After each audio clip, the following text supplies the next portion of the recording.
On Monday, my parents come in to see me. Apparently, I look much better. But we're not at the woods, but I look better. And I had a sippy cup with some modulin inside. I would literally just sip on one cup for the whole day because that's all I could handle. They took a photo of me sent to my grandparents because my grandparents saw me on Friday night and they didn't believe my parents when they said I was still alive. Dr. Professor looks at the list of medications I've been on since Christmas. He asks my mom the standard questions. He's trying to figure out why I was on what I was on. My mom explains what she can, which still leaves him confused. Why did Dr. S put me on so many different things for so long? Dr. Professor says to my mom, okay, he's going to call Dr. S to find out. He can't judge the guy without understanding his reasoning. Maybe he was just trying to figure out something that was different, but totally worked. He goes off to make his call. The next visit, my parents are walking in to visit me and they see Dr. Professor. So my mom asks, hey, how'd the call go?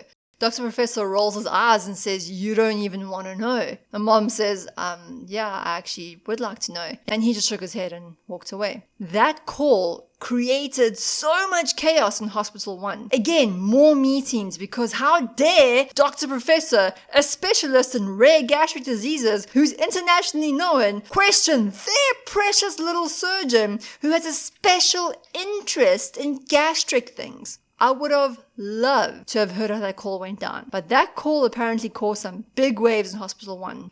Dr. Professor sends in a dietitian to see me. Very different from my experience in Hospital 1. She chats to Dr. Professor and then walks in to see me. She re-explains I'm not allowed to eat anything. I can't even drink tea because it'll be too heavy for my body to handle. I'm only allowed modulin, but she's concerned. She's worried that I'm gonna get bored of the taste.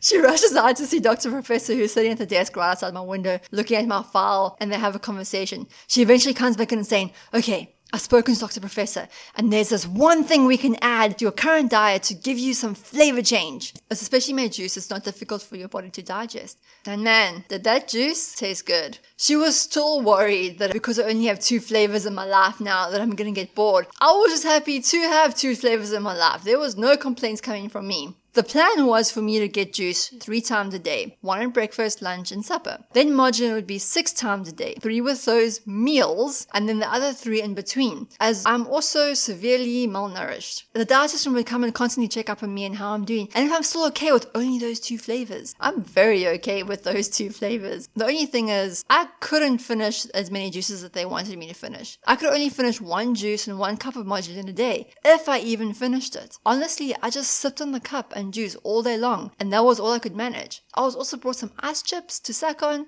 so I'd be getting some water too. So between my ice chips, my cup of modulin, and my box of juice, I was a pretty happy person. Dr. Professor would sit at the desk by my glass box and just stare at me. I'm not even joking, but it was that stare of, I need to figure this out. It was still super awkward. I just went back to looking outside the window, my beautiful window. I'd occasionally glance at him and give him an awkward wave, which I don't think he even saw him being so deep in thought, and then I would go back to my window. I also started watching cooking shows. It actually helped me cope with not being able to eat, and I'd write down the recipes in my sketchbook and just think about what I was going to cook when I got out. Dr. Professor comes into my room and asks me to sit up. I struggle, but manage to. He brings a stethoscope out and listens to my lungs. He pauses, thinking for a moment, and then says, okay, keep sitting up, and he walks out. I'm like, okay, cool, and I strain to stay up. He comes in with a needle, syringe, and a kidney bowl. I look at him and I'm like, what's going on? He sets it down on my bed and says, you have too much liquid on your lungs. This is dangerous. We need to pull some out. I'm confused. Pull some out. Wait, right here? Pull some out right here? Dr. Professor says, don't worry, it's nothing too bad. He gets his gloves, does all the proper things, feels for my ribs, but my back, not my stomach, aims and sticks a needle in. He was right, it wasn't bad. It was a small stick and that was it. We both just sat there awkwardly as the liquid dripped out. I'm like, don't take too many deep breaths in, don't ask any questions, because if you breathe, I feel like your body's gonna move and there's a needle in between your ribs, and don't move, because no, don't do that. The liquid fills up the kidney bowl and he tries to get the nurse's attention so she can take it, but she's just out of earshot. He sounds annoyed and called it, and pulls the needle out and cleans up. I was then allowed to lie down again. He pulled out 500 mils of liquid. Anything more and I would go into shock. Then he kind of just nodded and left again. Because I was in isolation, I couldn't leave. And there's no bathroom. It was a portable toilet on wheels that would be wheeled in when I asked. Now remember, I am slowly losing control. I can't seem to move fast enough, and the toilet thing would take a good few minutes to arrive. I'd also have to wait for them to close the curtains in my glass box. The one morning, very early, I needed the toilet. So I decided that while the nurse got the toilet, I'd stand up so long. I slowly got up and leaned against the bed, and then glanced up to see my reflection in the window. And I am absolutely shocked at how big my stomach was. I literally just stared at my reflection, trying to figure out that maybe the window was distorting me somehow. It was not. I couldn't believe how much swelling there was. I gasped, catching my breath. This was crazy. How was it even possible? No wonder I was moving so slow and struggling. No wonder I'm heavily out of breath, even when lying down. What the heck is going on? That week was filled with a lot of tests. I had an MRI, which they strapped me down because you can't move. And they injected me with some kind of dye. Yes, it does sting when entering your vein. And I also had to drink a liter of this drink that also worked as a dye, but didn't have to drink it at every MRI. But I did get the injection at every MRI. Honestly, I don't know how it works with the dye, but it does all the things and makes your organs and what's going on inside you clear. It was about 45 minutes every time that I went into that thing. And I went in it a few times. Good thing I wasn't claustrophobic because that thing is small and loud. Although now recently in 2021, I had another MRI, and when I was slid in, I low-key started to panic. So I shut my eyes and tried focusing on anything else but the machine, which is hard because, again, it is loud. After getting back to my glass box, a while later a surgeon came in to see me. Part of the MRI was to see if I was a candidate for surgery. Because the superbug had infected my entire colon, Dr. Professor was looking for options to save my life. And one of those options that came up was removing the colon completely. Life over limb, right? The surgeon comes in and sees me, does a few more tests and gives me the news. I am not a candidate for surgery. I would not survive anesthetic. Dr. Professor tells the team he's talking to, and they continue looking for options. Also got taken for an ultrasound to see if maybe there was any internal bleeding anywhere. This particular trip was interesting. I got there with my trusty porter and dependable wheelchair. I still think we should have raced the other porters. We would totally have won. Paul was great. He was a good guy. He would take me to all my tests and all the things that I had to be at, and we would chat about where he's from and what's happening on the outside world.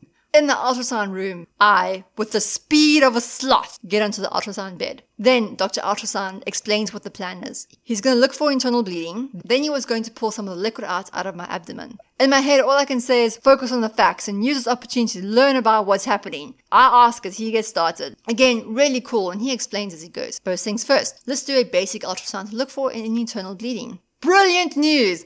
I am not bleeding internally. Good.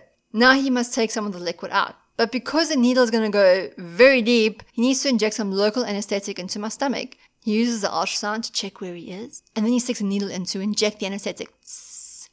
We have to wait a few minutes so he disappears for about 3 minutes and then comes back. Right, time for the liquid removal. We obviously won't be able to remove everything, but this should help with some relief. He uses the ultrasound again to guide where the needle must go. I watch the screen very interested. Dr. Ultrasound points out my organs and keeps the needle well away from everything important. He stabilizes the needle to my skin, hooks it up to a pipe, and lets it drain. I remember lying there for quite a while as the liquid slowly dripped out. Once Dr. Ultrasound was done, I was taken back to my room. The relief was amazing. Sure, I was still heavily bloated, but there was relief, and the anesthetic was acting as a pain blocker, so I felt doubly good. I knew it wouldn't last, but I would enjoy it. But when I go back to my room, there was some confusion, and one of the staff left food in my room for me. It was some soup and a yogurt. I got into bed and stared at it. I'm not allowed to eat, but did it change? Am I getting better that I was okay for food? Am I on a liquid diet now? I stare at it for a while and then I cannot help it and I take a sip of the soup. I can't remember the flavor, but tasting something else was great. And I don't feel pain. I probably have about half the soup and I put the yogurt aside for later. Dr. Professor walks in and sees the yogurt. He asks why it's there. So I tell him. Dr. Professor is not happy. He explains again that I can't eat anything. My body literally can't process any foods besides what I'm on. If I get food, it must come directly from him, and he takes my yogurt away. I watch sad as my poor yogurt gets taken away. Part of me really wishing I'd eaten it instead of saving it for later. But once the anesthetic wore off, I'm very glad I didn't eat it. Pain is back up, and it feels worse than what I've gotten used to. I feel like I need to go to the toilet, but nothing's coming out. And then blood comes out. I panic, shocked, confused, all the emotions. The nurse was busy changing my bedding when all this went down. She was super calm and just said, don't worry, it'll be okay. I'm in such a state of emergency that her saying that did help. I abandoned all logic and just believed her. I needed to believe her. I am taken for another scope. Dr. Professor wants to do the scope himself and not rely on what Hospital 1 has given him. After his phone call with them, I think he just threw out everything they had done. The scope was a colonoscopy. Again, the sedative doesn't work and I'm awake.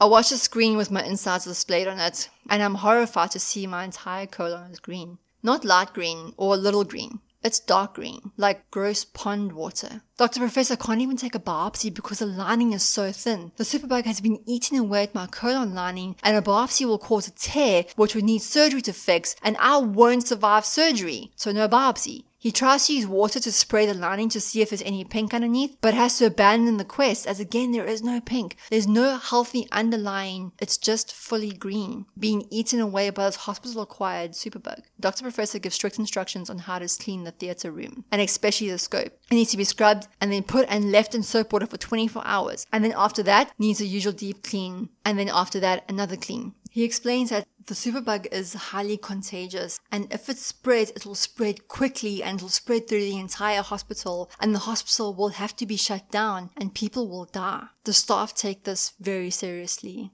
and I'm taken back to isolation.